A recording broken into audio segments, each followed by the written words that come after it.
Les S3PI ont été créés à partir des années 70 pour répondre à des préoccupations locales et faciliter le partage d'informations sur l'environnement, la pollution et les risques industriels. Au nombre de 15, ils permettent de capitaliser les expériences, mutualiser les savoirs, favoriser l'échange et le dialogue entre les parties prenantes. Leur mission première consiste à prévenir, anticiper et mener en toute transparence des opérations d'information, de concertation et d'accompagnement. Mobilisés pour la prévention des risques et mobilisables en post-accident industriel majeur, les S3PI œuvrent aussi dans d'autres domaines comme la prévention des pollutions et des nuisances. Il permet d'identifier les points de blocage, confronter les points de vue, afin de co-construire des solutions pour réduire l'impact environnemental de l'activité humaine. Lieu d'échange dans un climat de confiance, il facilite l'accès pour tous aux connaissances techniques et scientifiques qui fondent leurs réflexions et décisions. Il rassemble les différents acteurs des territoires autour d'une même problématique et permet de décloisonner les sujets. Véritable table ronde, territoriale ou opérationnelle, les S3PI ont un rôle d'impulsion, d'orientation et sont force de proposition. Aujourd'hui, les S3PI ont pour ambition de participer à la transition écologique, énergétique et économique des territoires. Ils mènent des études et encouragent les bonnes pratiques dans les domaines industriels et environnementaux. Ce sont de véritables atouts pour les territoires. Les S3PI sont prêts à relever les défis d'aujourd'hui et de demain pour rester précurseurs dans l'information et la concertation en matière d'environnement et de développement durable.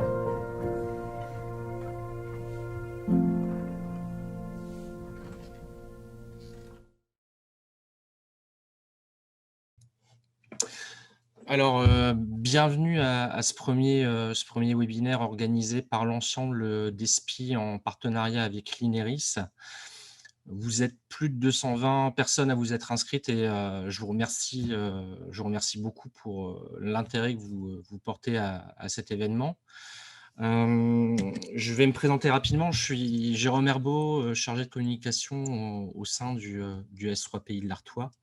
Donc, le S3PI de l'Artois se trouve dans le Pas-de-Calais, dans les Hauts-de-France. Vous avez pu voir à travers la vidéo introductive qui vient d'être diffusée les missions des SPI. Il y a des personnes qui sont arrivées en cours de diffusion et il y en a certaines aussi qui ne doivent pas nous connaître. Donc, je vais revenir rapidement sur les missions des SPI. Donc, les SPI, tout d'abord, qu'est-ce que c'est? Ce sont les secrétariats permanents pour la prévention des pollutions et des risques industriels. Ce sont des structures territoriales, collégiales, qui réunissent l'ensemble des acteurs locaux, donc les représentants des services de l'État, les collectivités locales, les industriels, mais aussi les associations de protection de l'environnement et les médias et les experts. Toutes ces personnes qui viennent au sein des SPI sont des personnes qui ont des intérêts communs pour les problématiques d'environnement industriel. Vous le voyez sur la carte qui est sur ce slide, il y a 15 SPI qui sont répartis sur l'ensemble du territoire national, 14 en métropole et un dans un département d'outre-mer, un territoire d'outre-mer, pardon, qui est la Guyane. Les missions des SPI s'organisent autour de l'information, la concertation et l'accompagnement des territoires et plus précisément autour de 4 piliers que sont la prévention des risques, la prévention des pollutions et des nuisances, les nouveaux projets, mais aussi la transition écologique. Je vais pas m'attarder sur ces quatre piliers. Je peux juste vous dire que par rapport aux orientations stratégiques qui ont été définies dans le cadre du dernier forum InterSPI qui avait eu lieu en 2019 à Grenoble, par exemple, dans le cadre de la prévention des risques, les SPI s'engagent à développer la culture de la prévention des risques et à pouvoir organiser, lorsqu'ils sont concernés, le retour d'expérience en cas d'accident ou d'événement majeur. Avant de venir au pourquoi de ce webinaire. Je vais vous donner quelques dates pour les prochains rendez-vous qui sont organisés par l'ESPI. Ces rendez-vous et ce calendrier n'est pas exhaustif, hein. L'ESPI travaille territorialement et donc il y a plein d'actions qui sont en cours dans les différents territoires euh, qui sont enfin, des territoires d'ESPI. Donc, je vais prendre le cas des Hauts-de-France, puisque c'est le territoire sur lequel je me trouve. Donc, le 26 janvier prochain, une commission risque technologique aura lieu, risque industriel, pardon, aura lieu au SPI Côte d'Opale Flandre, qui se trouve sur le littoral du Nord. Le 28 janvier, le SPI de l'Artois que je représente organisera un webinaire nouveau projet sur l'implantation d'une unité de production de cellules de batterie pour véhicules électriques. Et enfin, le 18 février, un événement commun au SPI Hauts-de-France aura lieu sur France Relance en industrie. Donc, je remercie le SPI Hainaut Cambrésis-Douaisis qui est à l'origine de cette manifestation à laquelle on s'associe volontiers. Si vous voulez suivre l'actualité des SPI et savoir quels événements se préparent dans les différents SPI, je vous invite à vous rendre sur leur site internet, mais aussi sur les réseaux sociaux. Donc, il y a un compte SPI France qui regroupe et qui relaie l'ensemble de l'actualité des SPI territoriaux. Et si vous avez un SPI sur votre territoire, vous pouvez vous abonner au profil correspondant. Et si vous voulez en suivre davantage, vous pouvez aussi le faire. Pendant tout cet événement, vous pouvez nous suivre et tweeter avec le hashtag qui se trouve en bas à droite de l'écran Scan4Chem et aussi vous abonner au compte SPI France et à celui de l'INERIS. Alors j'en viens à pourquoi ce webinaire. L'INERIS, qui est un partenaire des SPI et qui, dans certains SPI, fait partie du collège expert, nous a sollicité et nous a proposé de faire une communication sur un projet qui mène depuis près de 2 ans. Et on a trouvé opportun de faire ça sous une étiquette Club des SPI, puisque c'est un projet qui a une vocation nationale. Alors, je vais replanter un peu le décor par rapport à Reach, même si les participants, la plupart des participants connaissent déjà le sujet. Reach, c'est un règlement européen qui date de 2007, qui a été pris pour sécuriser la fabrication et l'utilisation des substances chimiques dans l'industrie européenne. Il a vocation à remplir plusieurs objectifs, comme protéger la santé humaine et l'environnement face aux risques potentiels des substances chimiques, mais aussi sécuriser la manipulation des substances par les salariés, renforcer la compétitivité de l'industrie au niveau européen, mais aussi instaurer une information identique et transparente sur la nature des risques, tels que dans les mélanges, du fournisseur jusqu'au client final. Donc, avant d'aller plus loin et de passer la parole à l'INERIS, je vais vous donner quelques consignes à suivre et à respecter pendant ce webinaire. Il est enregistré et sera éventuellement mis sur la chaîne YouTube SPI France. Votre caméra et votre micro ont été désactivés par défaut. Merci de les laisser tels quels. Au cours de l'événement, si vous avez des questions, vous pouvez les poser dans le chat.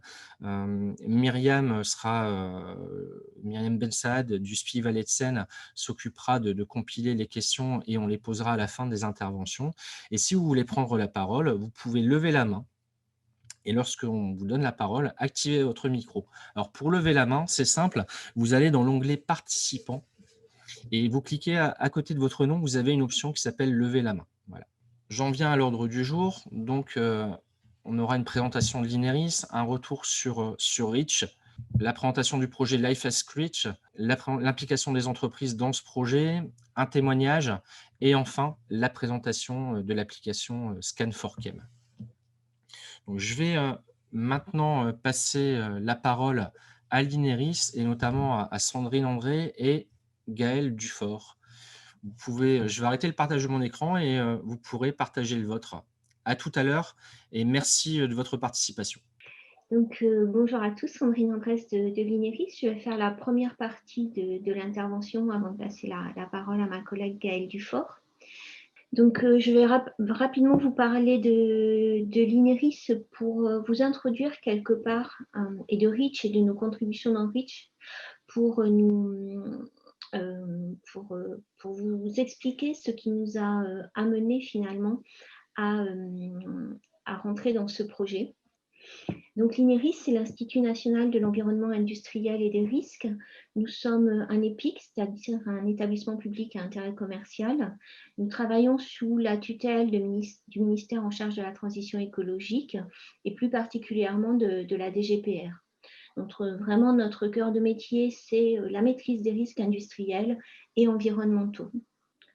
Alors, l'INERIS, en quelques chiffres, nous sommes 550 personnes environ, avec des implantations régionales à Nancy, Aix-en-Provence, Bourges et Lyon. Mais notre implantation principale, c'est Verneuil-en-Alate, dans l'Oise.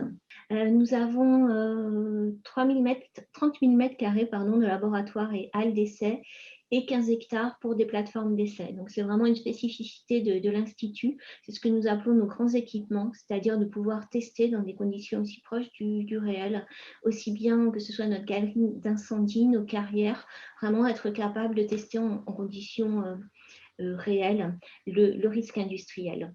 Nous fonctionnons avec un budget de 80 millions d'euros environ et nous avons aussi 2 filiales, dont INERIS Formation avec laquelle nous assurons nos formations. Vous trouvez le catalogue en ligne de nos formations sur le site de l'INERIS. Alors l'INERIS vient de se restructurer il y a c'est tout neuf, c'est de janvier 2021. Donc vous avez la primeur de cette présentation avec une direction qui est en charge de définir la stratégie, la politique scientifique et de communication de l'Institut. Et nous avons, en plus des directions support que je ne présente pas ici, 3 directions opérationnelles, l'une sur les sites et territoires, la seconde qui est en charge de l'incendie, des phénomènes de dispersion et d'explosion, et enfin la dernière, milieu et impact sur le vivant, à laquelle nous appartenons. Je signale aussi que nous avons une cellule d'appui en situation d'urgence, la CASU, qui peut réagir très rapidement en cas d'accident industriel. Nous avons des astreintes, on peut être saisi 24 heures sur 24. Alors, l'INERIS, nous avons une expertise spécifiquement sur les substances chimiques. Je vous rappelle peut-être que nous venons de la fusion de l'IRCHA et du CERCHAR, donc une partie charbonnage de France et une partie IRCHA qui était plus risque associé aux substances chimiques. Les substances, c'est l'une des 3 thématiques du 5e contrat d'objectifs et de performance que nous venons de signer entre l'INERIS et la ministre de la Transition écologique, donc qui courra de 2021 à 2025 et qui a été signé en ce mois de décembre 2020.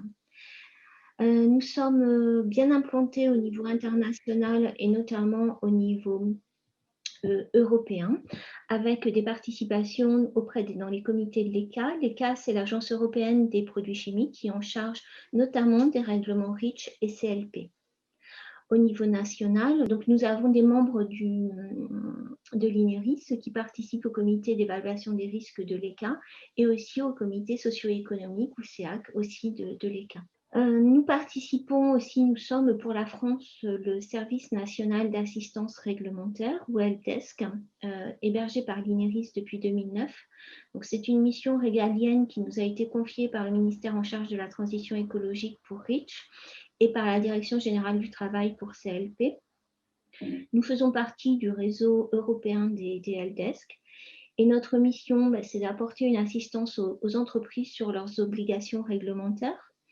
Ce sont des textes qui sont plutôt compliqués et notre but, c'est de faciliter l'accès aux entreprises à un niveau suffisant d'information sur les différents aspects du règlement REACH et CLP, assurer la diffusion la plus large possible de l'information et pour ça, nous nous appuyons autant que possible sur les organisations professionnelles et les chambres de commerce de l'industrie avec qui nous travaillons aussi étroitement que possible pour démultiplier les connaissances autour de ces règlements et les informations.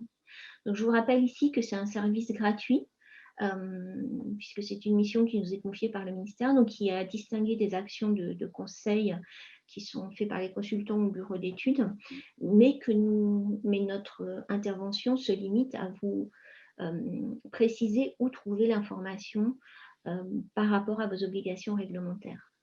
Donc, pour les services que nous assurons auprès des entreprises, c'est un accueil téléphonique les lundis, mardis, jeudis et vendredis de 9h à midi, au numéro que vous voyez affiché. Vous pouvez aussi utiliser un formulaire en ligne pour des questions écrites. Nous avons un site internet, alors il a 3 parties qui sont construites un peu pareil. Vous avez les liens ci-dessous, Rich Info, CLP Info et Pop Info pour le règlement POP. Sur chaque site, vous retrouvez un peu la même structure, nouveautés, réglementation et des guides et brochures. Et enfin, nous avons une lettre d'information tous les mois, publiée depuis avril 2010, à laquelle je vous engage à vous inscrire si vous ne l'êtes pas déjà. Alors Rich, vraiment en 2 mots, c'était une demande politique et sociétale forte pour d'abord accroître les connaissances sur les substances chimiques et produire de nouvelles données. Ça, c'était la première partie, de mieux connaître les substances, assurer une meilleure information de l'ensemble des acteurs. C'est vraiment une partie importante qui a été créée par Rich, avec cette notion de la chaîne d'approvisionnement qui n'existait pas dans les réglementations précédentes. C'était surtout les producteurs de substances qui étaient intéressés par la substance elle-même, mais l'information se perdait ensuite un peu dans le transfert de cette chaîne. Donc, l'objectif, in fine, bien sûr, c'est d'accroître la production de la santé et de l'environnement, et ceci en assurant une meilleure maîtrise des usages et la gestion des risques qui est liée à la fois à la production et à l'utilisation des substances. Donc, bien sûr, pour cela, il est important aussi de renforcer la coordination fournisseur-client dans la chaîne d'approvisionnement. Donc, REACH, c'est l'acronyme anglais pour enregistrement, évaluation, autorisation et restriction des produits chimiques. Il y a tout un corpus réglementaire pour maîtriser le risque, notamment cette phase d'enregistrement où il a été demandé à chaque industriel mettant sur le marché des substances au-dessus d'une tonne de fournir un minimum d'informations sur ces substances à l'Agence européenne des produits chimiques. Et il y a aussi les mécanismes d'autorisation et de restriction qui, elles, visent à limiter la mise sur le marché des substances ou restreindre les usages les plus dangereux. Donc, c'est un règlement qui est rentré en vigueur en 2007 et les substances sont traitées selon des quantités mises sur le marché et sur la connaissance sur leur dangerosité. Donc, vous voyez qu'entre l'entrée en vigueur, il y a eu plusieurs étapes avec un phasage qui courait à partir de 2008 sur le pré-enregistrement pour les substances qui bénéficiaient d'un régime transitoire, plusieurs phases d'enregistrement 2010, 2013 et 2018, où là, justement, on avait cette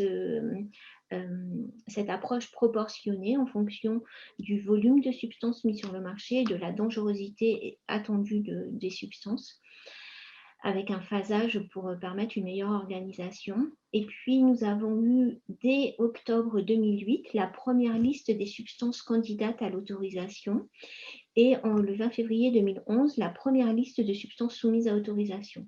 Ces substances soumises à autorisation sont candidates donc à la substitution. Ce sont des substances dont on veut éviter autant que possible les usages, sauf s'il n'y a pas d'alternative possible. Et elles sont issues de ce qu'on appelle la liste candidate à l'autorisation, qui provient de l'identification de ce qu'on appelle les SVHC, pour l'acronyme anglais de Substance of Very High Concern, ou substances extrêmement préoccupantes. Donc, les substances qui sont incluses dans cette liste, actuellement 211, on en a 2 de plus depuis hier, donc la liste est évolutive, elle est régulièrement mise à jour. Donc, les substances, ce sont les substances qui sont classées comme cancérogènes, mutagènes ou toxiques pour la reproduction de catégorie 1A et 1B. Les substances qui sont classées persistantes, bioaccumulables et toxiques, PBT ou VPVB pour les substances très persistantes et très bioaccumulables. et les substances de préoccupation équivalentes.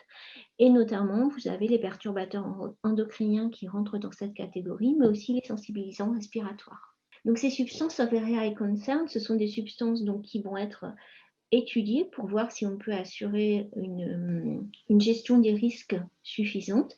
Si ce n'est pas le cas, elles pourront être candidates à l'autorisation, donc à une réduction de leur usage, sauf usage essentiel, et candidate à la substitution. Mais il y a aussi un article particulièrement intéressant de REACH, qui est l'article 33, qui lui concerne non seulement les substances, mais aussi les articles, donc les objets qui contiennent ces substances.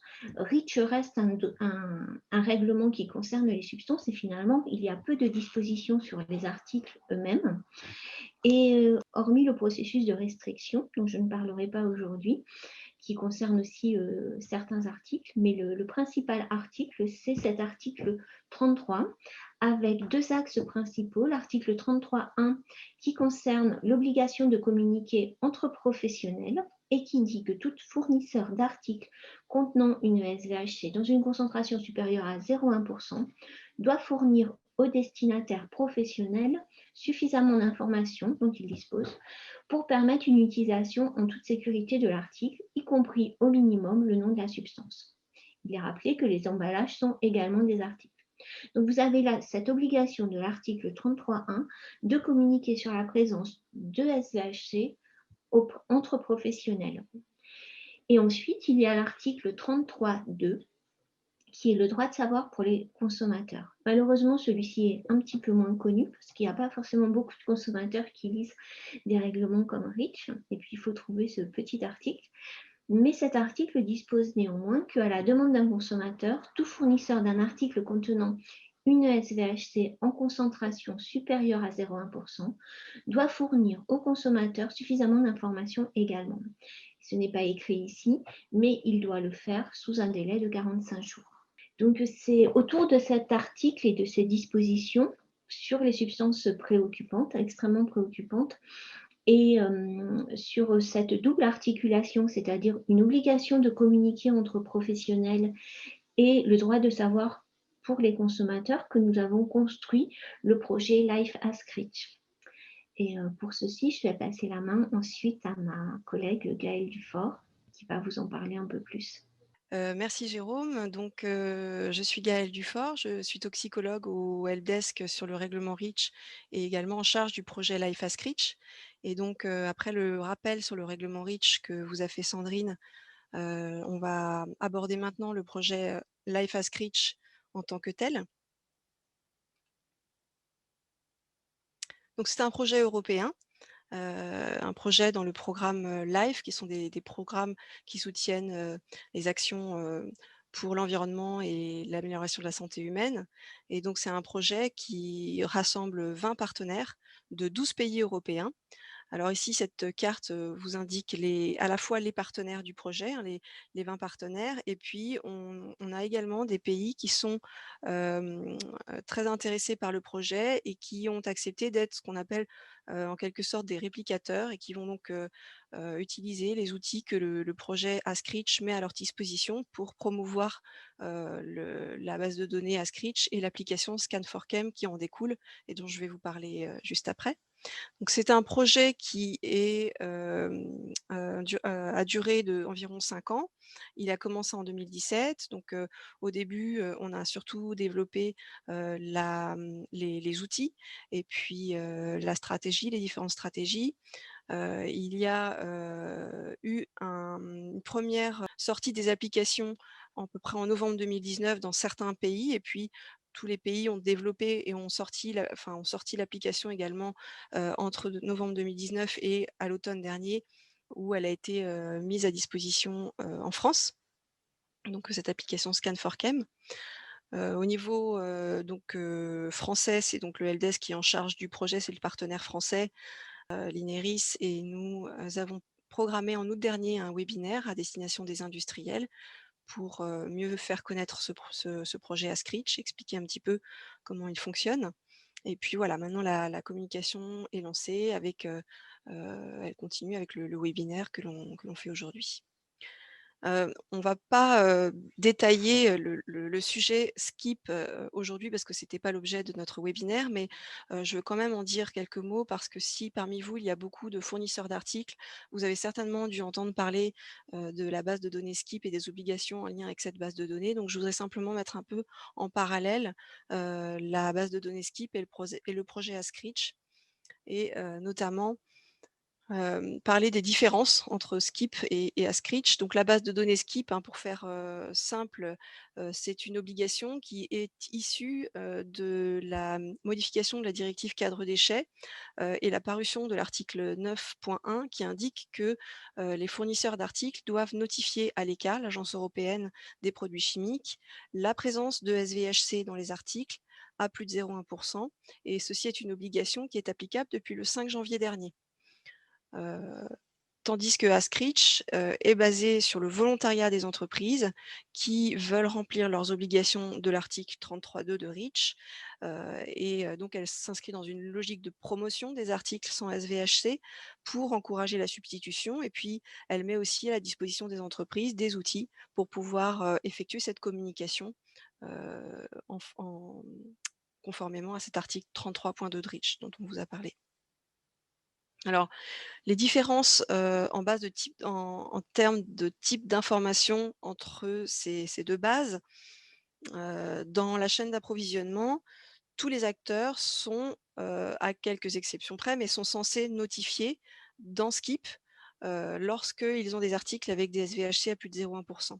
Tandis que dans Ascreech, un seul acteur renseignera la base et entrera les informations sur les articles. Le plus souvent, ce sera l'acteur qui a la meilleure connaissance de l'article et de sa composition qui fera cette démarche. Donc la déclaration dans Skip n'est pas obligatoire, enfin elle est obligatoire pardon, pour les articles contenant des SVHC à plus de 0,1%, alors que dans Ascreech, les articles qui peuvent être entrés, ce sont à la fois ceux qui contiennent des SVHC, mais également ceux qui n'en contiennent pas.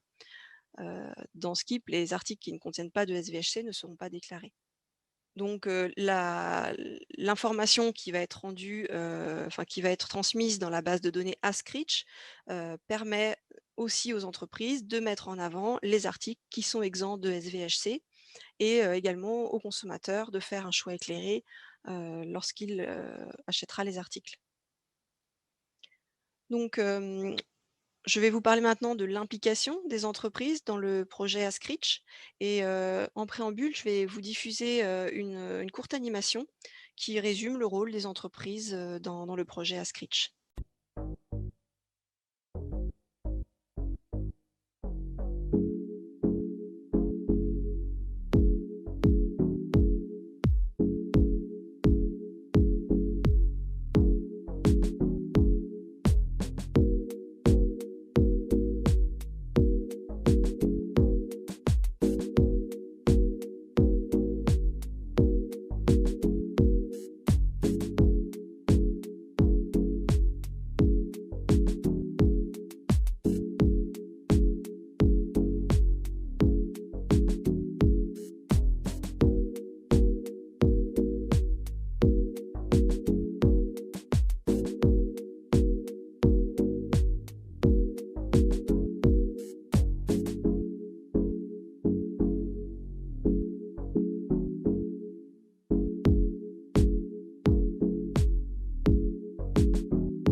Le projet Ascritch, il met à disposition des entreprises un outil qui est un outil efficace et simple pour que les entreprises puissent entrer leurs informations le plus rapidement possible. Donc il y a des champs de saisie de données qui sont simples, notamment pour les PME.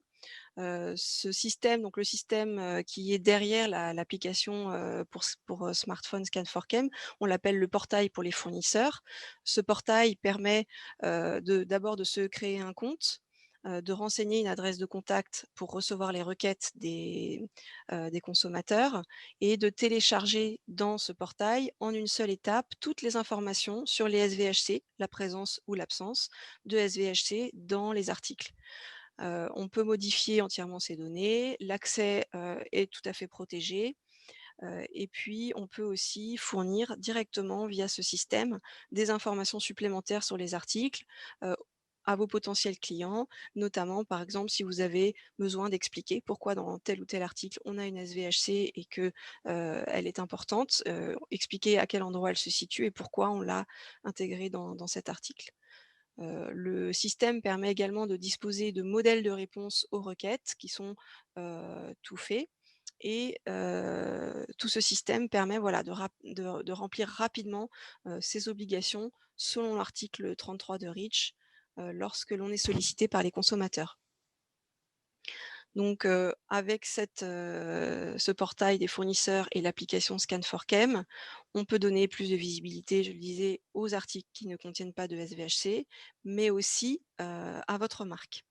Heu, on peut donc communiquer les instructions pour l'utilisation sur des articles, directement au client via l'application Scan4Chem et on a également, une veille réglementaire qui est faite grâce à cet outil, ce portail des fournisseurs, puisqu'à chaque fois que la, liste des SVHC est mise à jour, et c'est le cas tous les 6 mois, elle a d'ailleurs été mise à jour hier, donc le système envoie une information, au détenteur d'un compte sur le portail des fournisseurs pour lui indiquer que cette liste des SVHC a été mise à jour.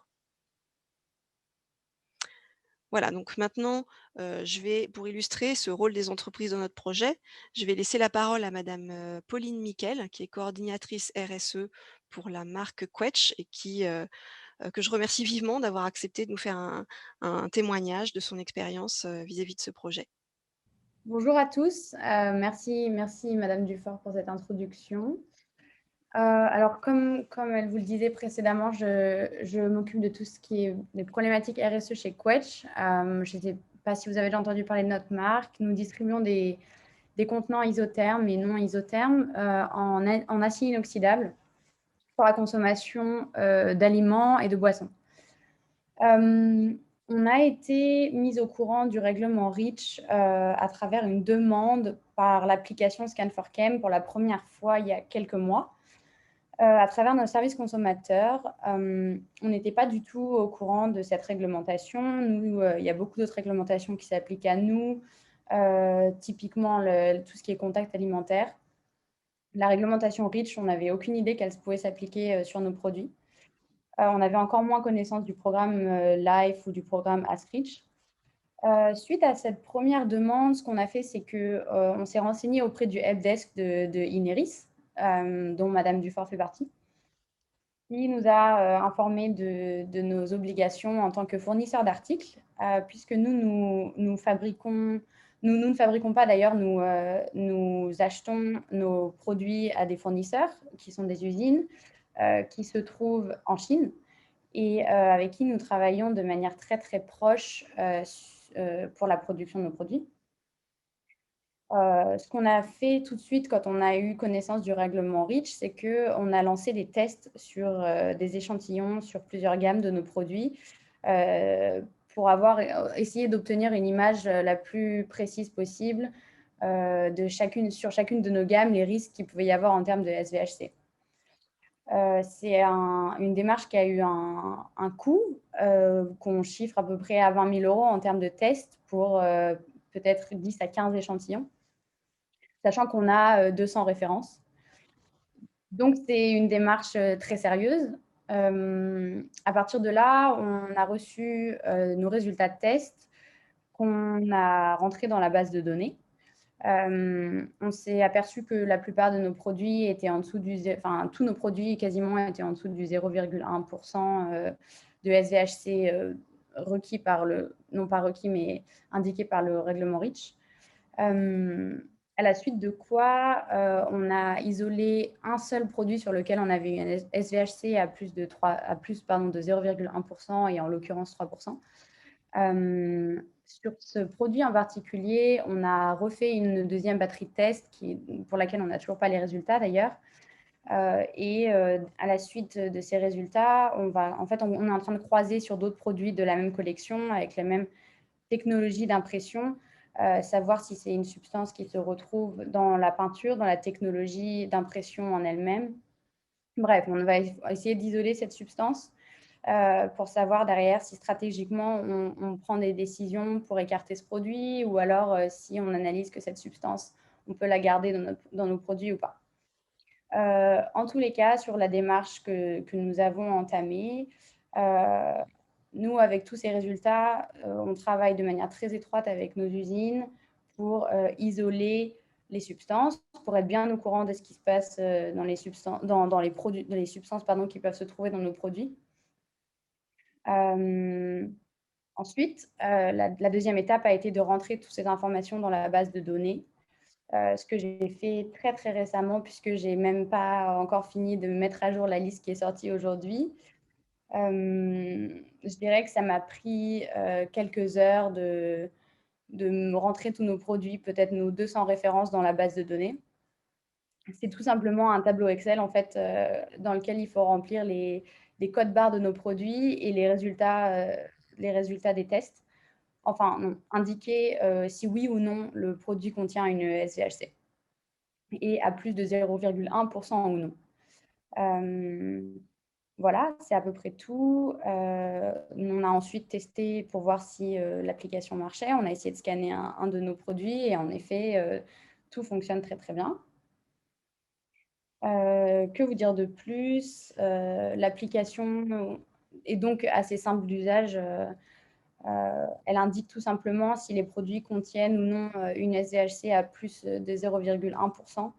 Si c'est le cas, le fournisseur d'articles peut indiquer des indications d'usage sécuritaire pour ces substances.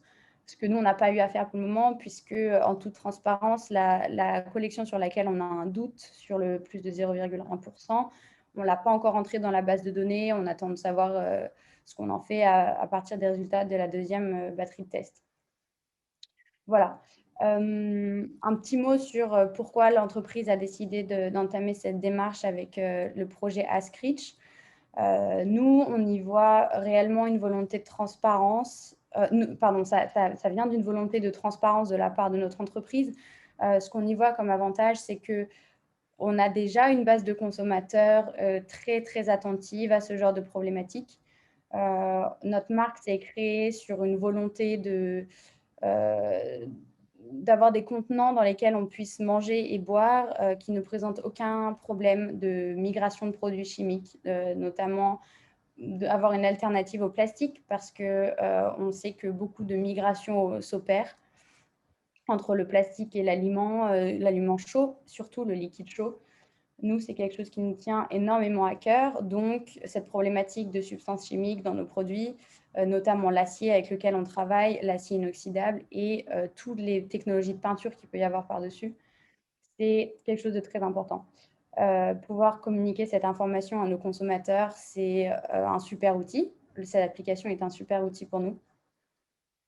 Je dirais en plus que c'est également un moyen pour nous de garder un contrôle sur notre chaîne d'approvisionnement. Encore une fois, étant très, très proche de nos fournisseurs, c'est déjà plus facile pour nous, mais ça nous pousse en fait à collecter un maximum d'informations sur tout ce qui se passe dans notre chaîne d'approvisionnement. Voilà, si vous avez des questions, n'hésitez pas. Merci beaucoup, Madame Miquel, pour ce témoignage très complet, très intéressant. Je vais continuer ma présentation avec un volet sur l'application en elle-même, donc l'application pour smartphone qui s'appelle Scan4Chem. Donc cette application, elle fonctionne avec le système de scan de code barre.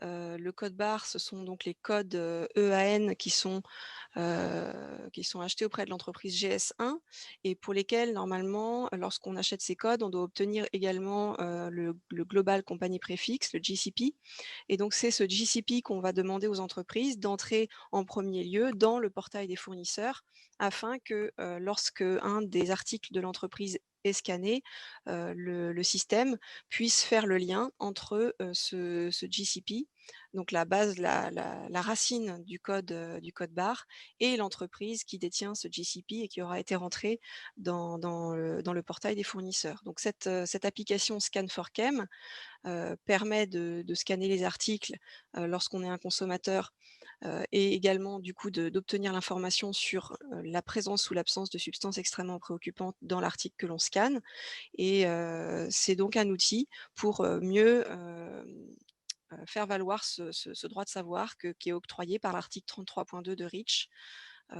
et donc faciliter aussi la communication entre les entreprises et les consommateurs, sur la présence de substances extrêmement préoccupantes dans les articles. Alors, quelles sont les catégories d'articles que l'on peut scanner avec Scan4Chem? Eh bien, on trouve les articles simples. Donc là, c'est par exemple un t-shirt ou bien, un emballage, un produit sans emballage, la vaisselle par exemple. L'article simple, on le scanne, on obtiendra une information sur cet article.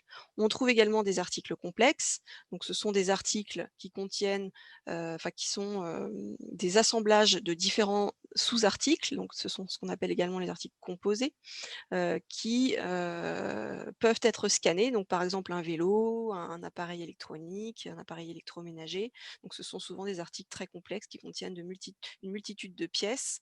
Si l'on scanne un article complexe, on doit obtenir l'information, sur, la présence de SVHC à plus de 0,1 dans, l'une des pièces qui contient cet article complexe puisque, la présence des SVHC doit toujours être recherchée sur le plus petit article qui composent même un article complexe. Donc tant que c'est un article, même si c'est un article assemblé, un sous-article, on doit rechercher la présence de SVHC dans cet article. Donc par exemple pour un vélo, on pourra chercher la présence de SVHC, soit dans la selle, soit dans le caoutchouc qui est autour, du guidon, voilà, sur toutes les petites pièces qui sont présentes. Mais on ne calculera pas ce 0,1 sur la totalité de l'article, c'est-à-dire sur juste le vélo en lui-même. Alors, on a également la catégorie articles avec mélange. On peut trouver par exemple, des articles qui contiennent, de la peinture, des produits détergents et cetera.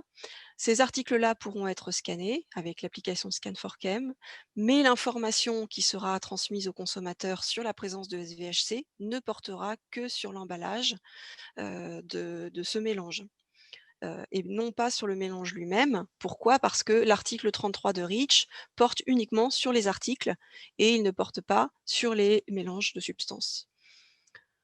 Enfin, on trouve des articles avec emballage. Donc, par exemple, si j'illustre avec une brosse à dents qui serait sous son blister, si un consommateur scanne cette brosse à dents avec son blister, alors la réponse obtenue grâce à l'application portera à la fois sur le blister, l'emballage de la brosse à dents, et l'article, la brosse à dents également.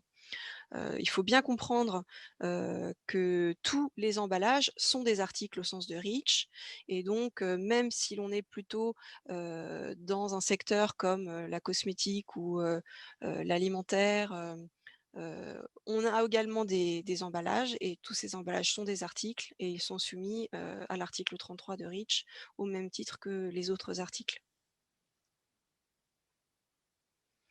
Quelques chiffres, sur l'application. Donc on a, déjà 50 000 utilisateurs européens qui ont téléchargé l'application, partout en Europe, et donc depuis sa sortie en 2019 et dans la base de données qui est derrière l'application Scan4Chem, plus de 11 800 fournisseurs, sont inscrits dans cette base et peuvent donc recevoir des requêtes, de leurs consommateurs et y répondre via le portail des fournisseurs, donc assez facilement. Au niveau français, on a environ 180 entreprises qui sont déjà enregistrées dans la base et qui peuvent également recevoir facilement des requêtes concernant leurs articles. À ce jour, 12 900 requêtes ont été envoyées par les consommateurs européens via Scan4Chem. Et sur ces requêtes, il y a environ la moitié des requêtes qui ont reçu des réponses via ces requêtes qui ont été formulées par l'application Scan4Chem. Et il est donc possible de répondre facilement aux requêtes grâce à l'application et grâce surtout au portail des fournisseurs quand on a rempli ce portail et quand on a indiqué à minima une adresse de contact. Il est important en fait que cette adresse de contact ait été rentrée dans le portail des fournisseurs pour que les consommateurs qui scannent un objet puissent adresser la requête au bon endroit et que, comme le délai de 45 jours est relativement court, que cette requête ne soit pas perdue dans les méandres des boîtes mail des entreprises, mais qu'elle arrive directement au bon service et qu'on puisse y répondre assez rapidement. Donc le système, je vous le disais, il est basé sur la déclaration des GCP, c'est-à-dire que quand une entreprise se crée un compte dans le portail des fournisseurs, elle va renseigner à la fois une adresse de contact, mais également les GCP qui lui appartiennent, les préfixes des numéros, des codes barres qui lui appartiennent. Ainsi, même s'il n'a pas rentré encore ces articles dans la base de données, quand un consommateur scannera avec Scan4Chem un article, le système pourra faire le lien entre ce GCP et l'adresse mail de contact de l'entreprise et la requête pourra être envoyée rapidement au bon endroit afin que l'entreprise puisse y répondre. Si l'article a été renseigné, bien sûr, le consommateur aura immédiatement l'information. Et puis, lorsque l'entreprise n'est pas renseignée dans la base de données, le consommateur a la possibilité de créer une requête manuellement. L'application le lui propose. Il faut pour cela qu'il aille chercher une adresse de contact, une adresse mail de contact sur Internet notamment, pour pouvoir envoyer sa requête via l'application Scan4Chem. Donc l'application est désormais disponible, donc vous pouvez aller la télécharger dès aujourd'hui. Elle est sur les stores de Google et sur aussi le store de Apple. Donc n'hésitez pas à la télécharger pour voir comment elle fonctionne. Et puis, nous vous invitons également à nous rejoindre sur les réseaux sociaux, notamment sur Instagram, sur le compte Instagram Scan4ChemFR. Nous avons créé également un groupe Scan4Chem Communiquer mieux sur les SVHC sur LinkedIn, sur lequel vous pouvez demander une inscription et sur lequel on échange beaucoup d'informations sur le projet et sur les SVHC dans Reach. On a également un compte Twitter de l'INERIS et Facebook de l'INERIS sur lesquels on partage aussi des informations sur ce projet. Donc n'hésitez pas à nous retrouver sur les réseaux sociaux. Et puis, si vous voulez également des informations, des moyens de communication autour du projet, n'hésitez pas également à nous demander le kit de communication que l'on se fera un plaisir de vous transmettre. Et puis pour toutes vos questions concernant le projet, si vous voulez des rendez-vous individuels, que l'on vous indique comment fonctionne le portail des fournisseurs, n'hésitez pas à nous écrire à l'adresse mail qui apparaît ici, scan4chem@ineris.fr. Merci de votre attention. Merci Gaëlle, merci Sandrine pour votre présentation. Merci Madame Miquel.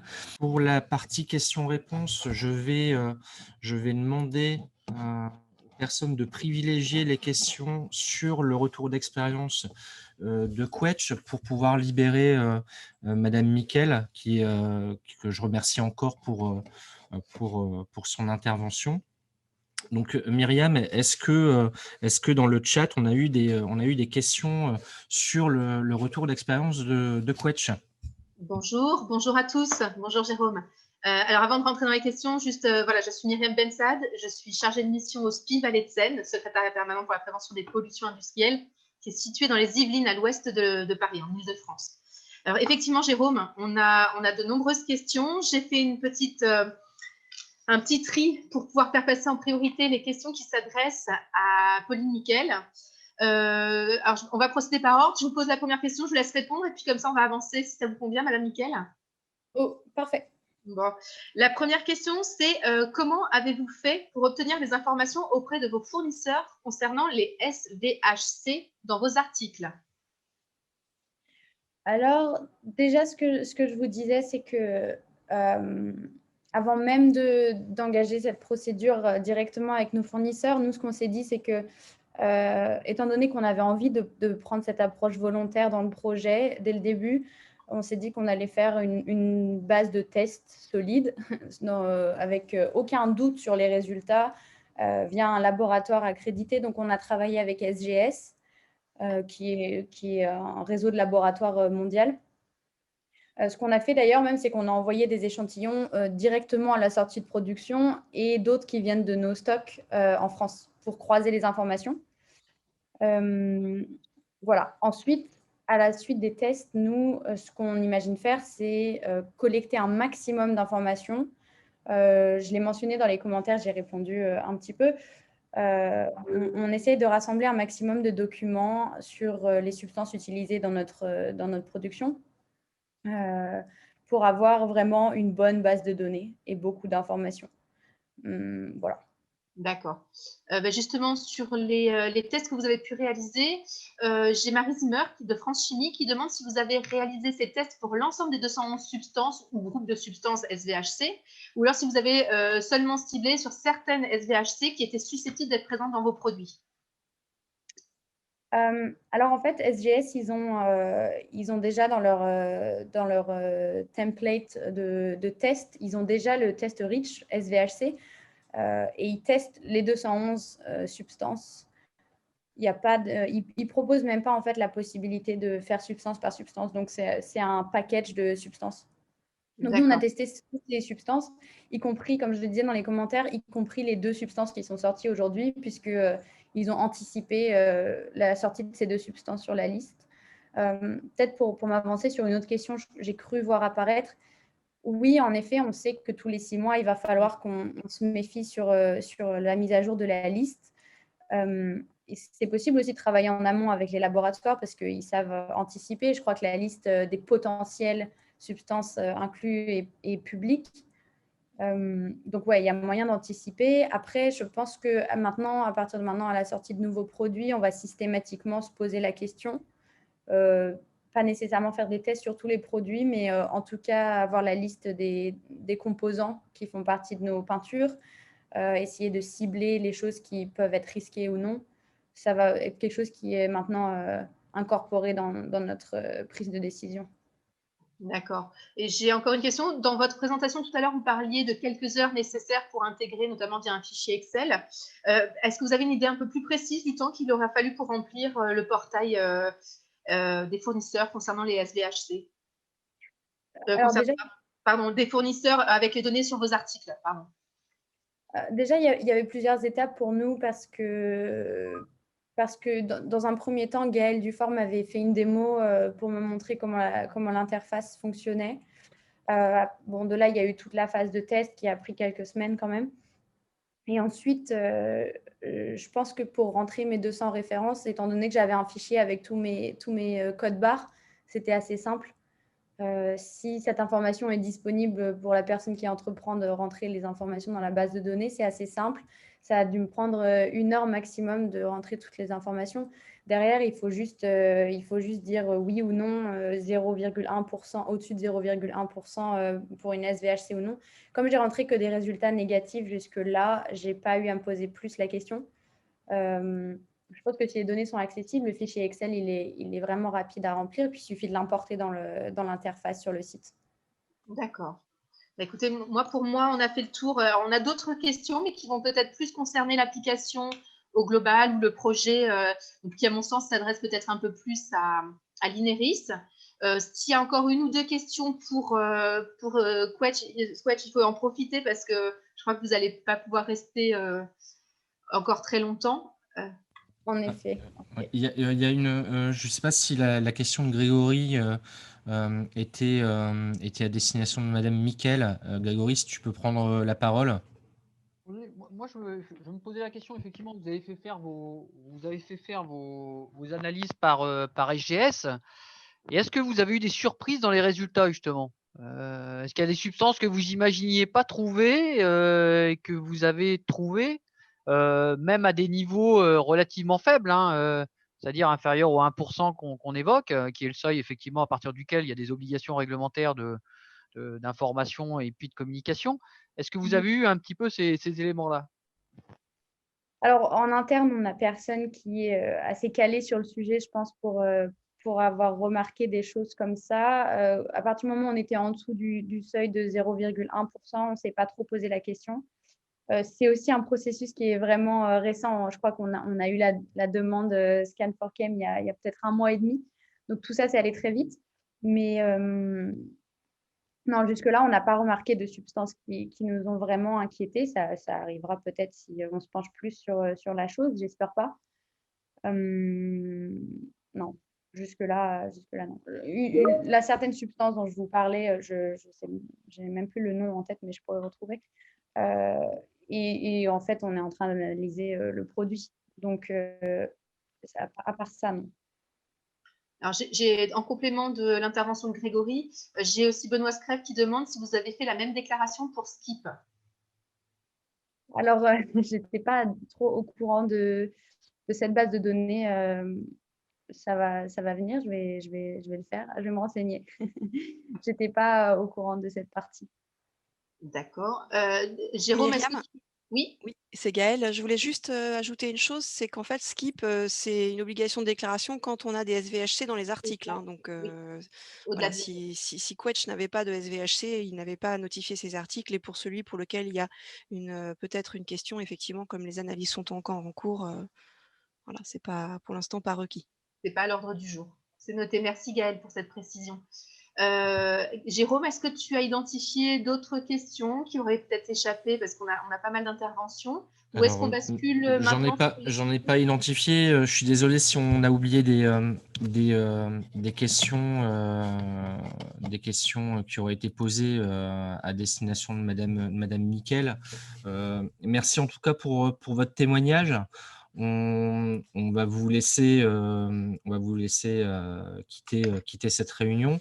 On va enchaîner avec les questions d'ordre plus général sur le projet Life as Screech et sur Scan4Chem. Alors moi j'ai une première question, c'est si en tant que consommateur j'envoie une requête à un fournisseur, quel est le délai, quel délai a le fournisseur pour me répondre? Gaëlle, je ne sais pas si tu peux. Oui. Alors, le délai légal, c'est le délai qui est prescrit par l'article 33 de REACH. C'est un délai de 45 jours s'il y a une présence de SVHC dans un article.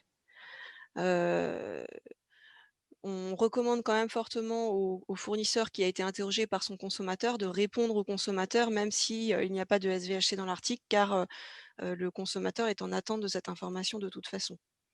L'application permet également, une fois que le délai de 45 jours a été dépassé, de renvoyer la requête au fournisseur. Et dans l'application, la requête apparaît comme expirée dans ce cas. Je pense que c'est clair. Ça a le mérite de rappeler un petit peu le délai, enfin d'annoncer ce délai. En complément de ce qu'on disait tout à l'heure, quand vous avez donné, Gaëlle, des compléments d'information, notamment sur le fait que Skip ne concernait que les gens qui étaient au-delà d'un certain seuil.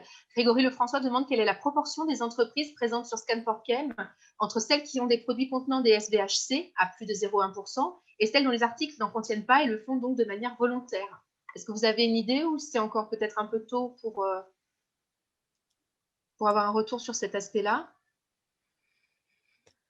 On a majoritairement des entreprises qui ont peu de substances SVHC pour l'instant, mais le projet n'est pas du tout terminé et ça probablement que ça va encore évoluer. Donc, mais en majorité, oui, ce sont surtout des articles sans SVHC qui ont été entrés dans la base. D'accord. Ça peut être aussi une politique de l'entreprise de commencer le travail en entrant en première intention tous les articles pour lesquels elle sait qu'il n'y a pas de SVHC, notamment par exemple parce qu'ils ont des labels qui leur assurent que ce sont des substances sans substance, que ce sont des articles pardon, sans substances dangereuses.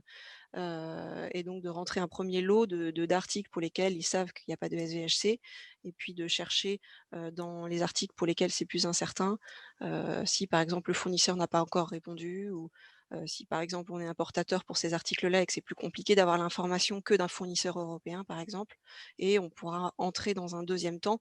On n'est pas obligé d'entrer toutes les informations en même temps dans la base de données. Ça peut se faire par étapes. D'accord. Je, Alors, oui, je vais, pardon, Jérôme. je vais reprendre la parole 2 secondes. On a eu plusieurs questions dans le chat. Élise Chapaz demande si un partenariat avec Yuka a été envisagé.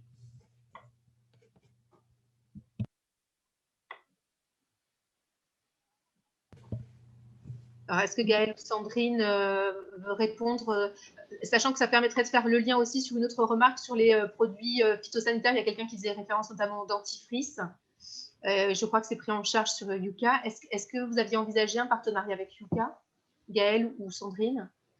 Je peux répondre, sauf si tu étais partie, Gaëlle. Vas-y. Donc, nous sommes en contact avec Yuka pour échanger à la fois sur nos bonnes pratiques, échanger sur la communication aussi.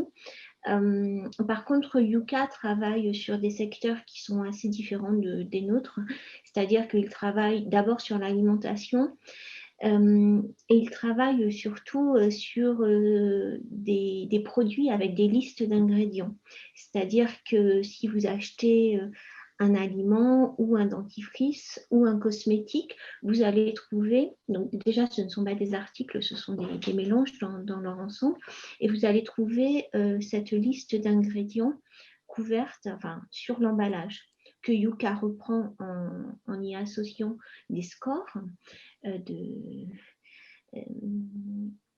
mais qui quelque part sont déjà disponibles pour le consommateur. Le consommateur, c'est une interprétation de ces listes d'ingrédients. Dans les articles, vous n'avez pas cette liste. Cette liste d'ingrédients n'est pas disponible, notamment même pas parfois pour la personne qui les met sur le marché quand on parle d'importation, quand on a un fournisseur d'articles qui ne fournit pas lui-même l'article. Donc, à la fois, nous sommes en contact avec Yuka pour des échanges parce que finalement, nous poursuivons le même but qui est de mettre à disposition des consommateurs des produits, que ce soit des articles ou des mélanges, pour une meilleure protection de la santé humaine et de l'environnement. Par contre, nous n'avons pas du tout les mêmes contraintes en termes à la fois réglementaires, on n'est pas couvert par les mêmes réglementations du tout, et aussi par la structure de la base de données, puisque eux utilisent une information déjà disponible, alors que pour nous, il faut aussi qu'on ait ce double équilibre d'avoir un partenariat à la fois avec des entreprises volontaires qui sont dans une démarche vertueuse et pour transmettre cette information de la démarche vertueuse vers le consommateur. D'accord, merci beaucoup Sandrine. Alors, il y a des questions qui sont sur Skip, mais on a vraiment voulu sur ce temps d'échange faire la part des choses. Là, on voulait vraiment centrer sur Scan4Chem, sachant que l'INERIS dispose de beaucoup de ressources sur Skip et puis qu'il y a des temps d'information qui sont dédiés, qui sont programmés ou qui ont été réalisés. Moi, je voulais rebondir sur un constat, un constat de Yves Peter, qui dit qu'on parle de substances. En revanche, les usagers sont exposés à des mélanges dont les FDS sont loin d'être renseignés, notamment les produits ou articles venant de Chine. Est-ce que sur cette remarque, vous avez quelque chose à dire, Gaëlle ou Sandrine? Oui, alors je voudrais d'abord dire que les fiches de données de sécurité ne sont pas à destination du consommateur, hein. Les fiches de données de sécurité sont régies par le règlement REACH. Elles doivent être fournies pour des substances ou des mélanges dangereux, mais uniquement aux professionnels. Donc elles ne vont pas jusqu'au consommateur. pour protéger le consommateur, il existe de toute façon d'autres dispositions qui sont notamment l'interdiction de certaines substances les plus préoccupantes, par exemple tout ce qui est CMR, les substances cancérigènes, mutagènes et reprotoxiques, sont gérées par l'annexe 17 de REACH, qui est la liste des substances qui sont restreintes d'usage. Et dans cette annexe 17, il est indiqué que ces substances CMR ne doivent pas être mises sur le marché sous la forme de mélange pour le consommateur. Donc il y a d'autres dispositions dans la réglementation qui protègent le consommateur des substances les plus préoccupantes dans les mélanges. D'accord, très bien. Tout à l'heure, alors du coup, je surfe sur les différentes questions. On passe du coq à l'âne, puis on revient sur des sujets qu'on a déjà abordés. Tout à l'heure, une des questions qui s'adressait à Madame Nickel, ça concernait notamment le fait de suivre dans le temps, parce que la liste pouvait évoluer, la liste des substances. Là, j'ai une autre remarque plus générale dans le même esprit, mais qui concerne l'application, et savoir si l'application tient compte de l'évolution dans le temps. Donc, qu'en est-il du suivi de la conformité d'un article dans le temps? L'application tient-elle compte de cela? Est-ce que vous avez déjà des éléments de réponse sur le sujet? Alors, si j'ai bien saisi la question, et si elle est en lien avec l'évolution de la liste des SVHC, dès que la liste des SVHC est mise à jour, il faut que le fournisseur aille lui-même mettre à jour ces informations dans le portail des fournisseurs lorsqu'il a renseigné ses articles, parce que sinon les articles vont apparaître comme donnant une information obsolète.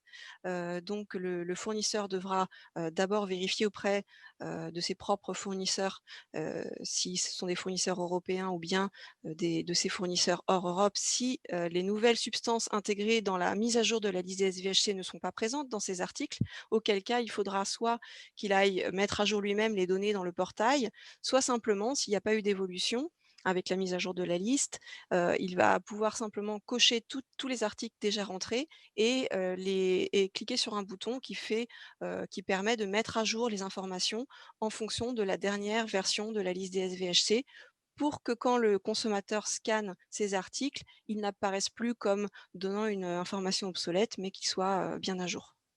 D'accord, très bien. Alors là, j'ai deux témoignages ou questions, voilà, que je vais mettre ensemble et qui se complètent en fait. J'ai la remarque d'une personne qui nous dit que ceux qui ont des SVHC peuvent avoir intérêt à ne pas trop en faire la promotion tant que le consommateur ne pose pas la question. Donc voilà, et j'ai quelqu'un qui aussi indique que l'application Scan4Chem est un pas important pour l'information du consommateur. Et elle voulait savoir s'il était envisageable d'avoir à terme une obligation d'information du fabricant sur l'article lui-même sur la présence de SVHC.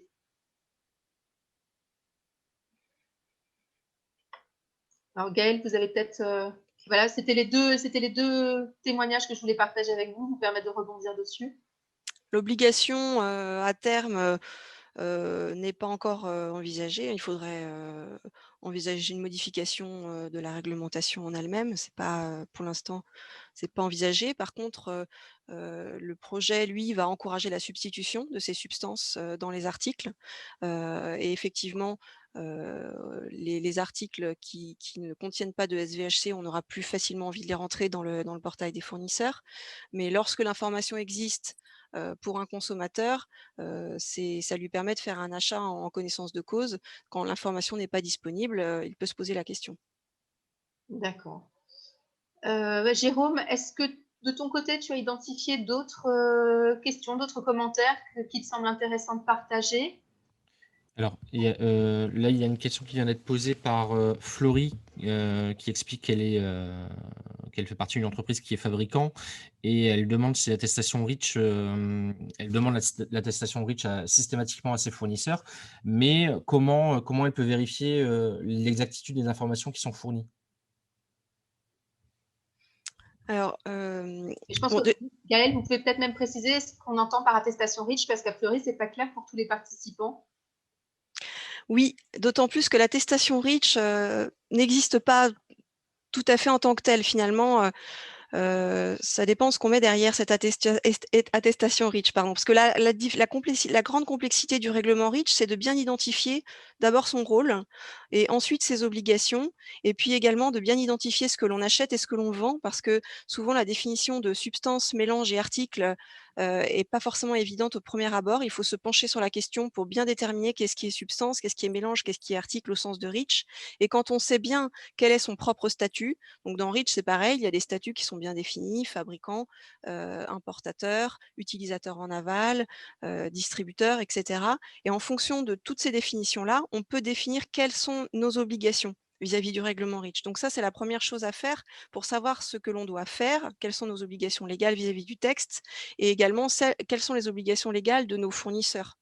Donc, déjà, pour répondre à cette question sur la certification, REACH, elle n'existe pas en tant que telle parce qu'il y a dans REACH différents moyens d'être en conformité avec ce texte, à savoir, par exemple, ne pas mettre dans les articles que l'on vend des substances interdites. Par définition, elles sont interdites, donc par définition, on ne peut pas, normalement, par exemple, mettre des substances de l'annexe 17 dans un article alors qu'elles sont interdites, et mettre un certificat REACH pour témoigner que les produits qui sont à l'intérieur ne sont pas interdits, c'est vraiment, enfin, c'est curieux, c'est pas vraiment acceptable, puisque par définition, si les substances sont interdites, le produit ne devrait pas être sur le marché, donc on ne va pas certifier ça. Par ailleurs, certifier REACH par rapport à cette présence de SVHC dans les articles, c'est également délicat, parce qu'on peut ne pas communiquer d'informations alors qu'on a vérifié s'il y avait des SVHC, mais s'il n'y en a pas, on n'a pas de communication à faire. Donc là, il n'y aurait pas de certificat, mais on sera en conformité. On peut aussi ne pas communiquer d'informations sur les SVHC parce qu'on ne sait pas simplement qu'on devait le faire, et dans ce cas, effectivement, on n'est pas en conformité, mais c'est parce que l'entreprise ne le savait pas. Donc la certification REACH, on a fait d'ailleurs une FAQ sur le site web du Helpdesk pour expliquer un petit peu que la certification, le logo REACH, et cetera, on n'est pas très, très favorable à ça, nous, au Helpdesk, et on en a discuté avec le ministère de la Transition écologique et ils sont d'accord avec ça également. C'est délicat parce qu'on peut très bien dire: «Oui, oui, je suis REACH compliant», et puis finalement ne pas avoir regardé l'annexe 17, ou ne pas savoir qu'on est soumis à l'article 33 de REACH. Voilà, c'est un peu compliqué. Voilà, je ne sais plus quelle était la question sinon, à part la certification, Myriam? Je pense que vous avez répondu, à mon sens. Alors, en même temps, je vous écoute et en même temps, je suis, parce qu'il y a aussi des échanges sur le chat entre les participants qui s'apportent D'accord. des précisions mutuelles. Une petite question, alors deux petits points supplémentaires. Il y avait une question sur comment est assurée la traçabilité.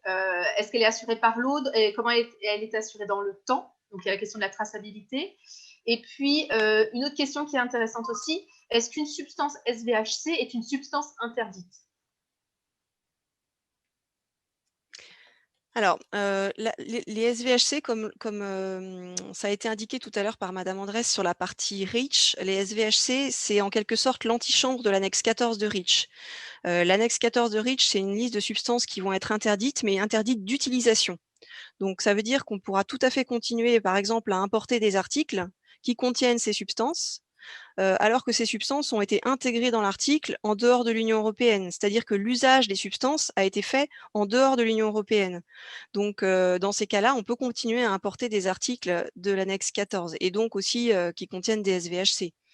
Par contre, on n'a plus le droit normalement d'utiliser ces substances de l'annexe 14 sur le territoire européen. Mais tant qu'elles ne sont pas passées de la liste des SVHC à l'annexe 14, sur le territoire européen, on a le droit aussi de continuer à utiliser ces SVHC. Par contre, il faut surveiller, si on est utilisateur de substances, il faut surveiller ce passage de la liste des substances SVHC à l'annexe 14, puisque quand elles seront sur l'annexe 14, il faudra, pour continuer à les utiliser, faire une demande d'autorisation auprès de l'ECA, et il y a assez peu d'entreprises qui font ce travail-là. Donc une substance SVHC en soi, on peut l'utiliser, sauf si elle est passée à l'annexe 14. Et les substances qui sont passées à l'annexe 14 restent tout de même inscrites à la liste des SVHC. Elles ne disparaissent pas de la liste des SVHC parce qu'elles continuent à déclencher les obligations de l'article 33 de REACH pour les fournisseurs d'articles. D'accord. Alors, si j'arrive bien à suivre sur les deux plans, est-ce que vous avez abordé, il me semble que vous n'avez pas encore abordé la question de la traçabilité. Est-ce que c'est un sujet sur lequel vous avez des éléments pour mémoire? Ce que dit Monsieur Sébastien Moreau, c'est comment la traçabilité est-elle assurée par l'eau dans le temps, à ces deux niveaux-là? Assurée par? Alors, comment la traçabilité est-elle assurée par l'eau, point d'interrogation, et dans le temps, point d'interrogation. Donc, je pense que c'est à deux niveaux de traçabilité. C'est ou dans la production et puis dans l'évolution au fil du temps.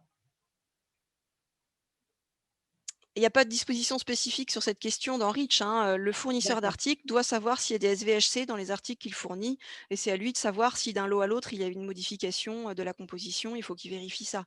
Dans le temps, c'est pareil. Il faut qu'il vérifie avec ses fournisseurs si le fournisseur a changé la composition de l'article. D'accord.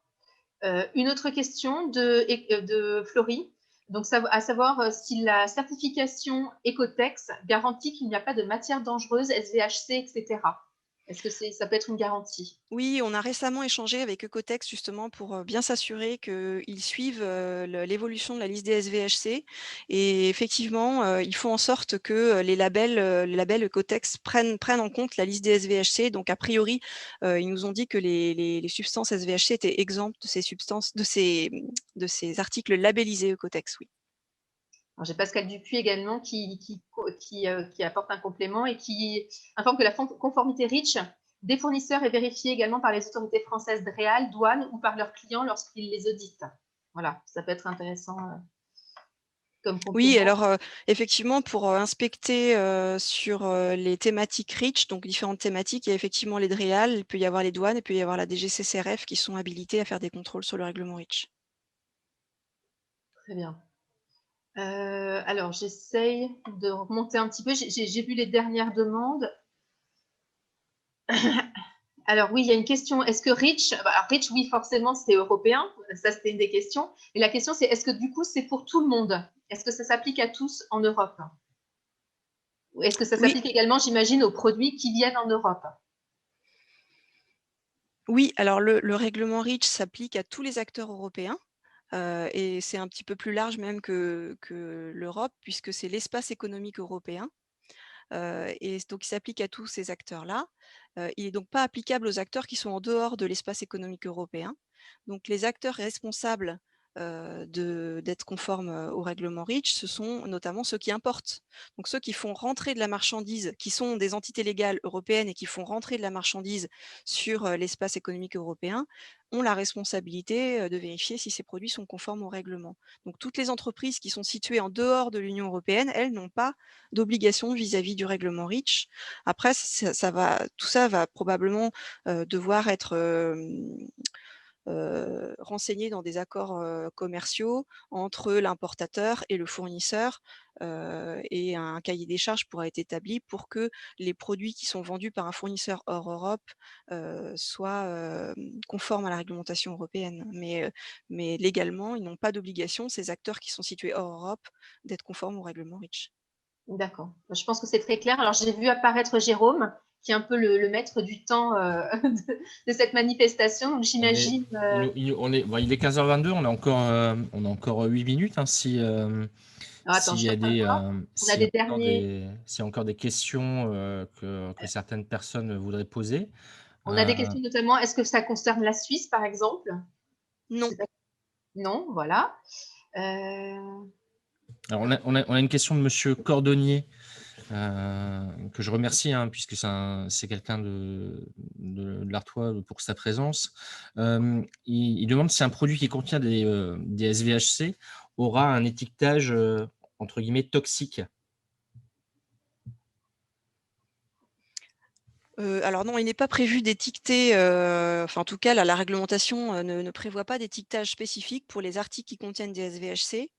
La communication sur la présence de SVHC le règlement Reach prévoit que la communication peut se faire uniquement sur le nom de la substance. Et cette communication de l'article 33.1, elle se fait simplement au dernier maillon professionnel de la chaîne. L'information ne descend pas jusqu'au consommateur, sauf si le consommateur en fait la demande. C'est l'article 33.2 qui dispose de cela. Mais donc il n'y a pas d'étiquetage spécifique. Par contre, si le fournisseur de l'article sait qu'il faut recommander des préconisations spécifiques de prise en charge de cette substance dangereuse pour pouvoir utiliser l'article en toute sécurité, alors il doit fournir ces préconisations à ses clients professionnels. D'accord. Et puis, J'ai également une intervention de Marie Zimmer de France Chimie. Donc, j'ouvre les guillemets. De nombreuses substances sont interdites dans les articles grâce au processus de restriction REACH qui assure la sécurité des consommateurs. En regardant l'appli Scan4Chem, il me semble manquer une information importante. Les substances dangereuses, dont les SVHC, qui entraînent un risque inacceptable, sont interdites dans certains articles. oui, alors effectivement, peut-être que certaines substances ont d'abord été inscrites à la liste des SVHC et ensuite sont passées dans l'annexe 17 de REACH. Ça, c'est un petit peu le calendrier comme ça de l'évolution réglementaire qui veut ça. Mais si la substance est SVHC, mais également interdite via l'annexe 17, de toute façon, le fournisseur ne peut pas la mettre dans l'article et donc elle est interdite et elle ne doit pas apparaître en effet. D'accord. Une dernière question d'une participante qui s'interroge sur ce qui oblige un importateur, par exemple quelqu'un qui importe des articles chaussants, de s'assurer de l'absence de SVHC. Alors oui, un importateur, de toute façon doit, ce que je disais tout à l'heure, en fait, doit travailler avec son fournisseur d'articles, pour, s'assurer qu'il ne contiennent pas de SVHC et si des SVHC sont présentes, c'est pas une interdiction de commercialisation, on le disait, sauf évidemment si ce sont des substances qui sont restreintes d'usage via l'annexe 17. Mais si ce ne sont pas des substances interdites, via l'annexe 17, dans ces articles, il doit effectivement, voir avec son fournisseur s'il y a des SVHC et s'il y a des SVHC, il devra lui-même communiquer cette information à ses clients professionnels s'il en a. Donc, D'accord. c'est valable pour, des articles chaussants, des vêtements, des meubles, tous les articles sont concernés par, de la même manière. D'accord. Alors, j'ai Florie qui partage ses bonnes pratiques et qui dit que la newsletter REACH mensuelle de l'INERIS est très bien faite. Donc, je partage, je partage et je transmets.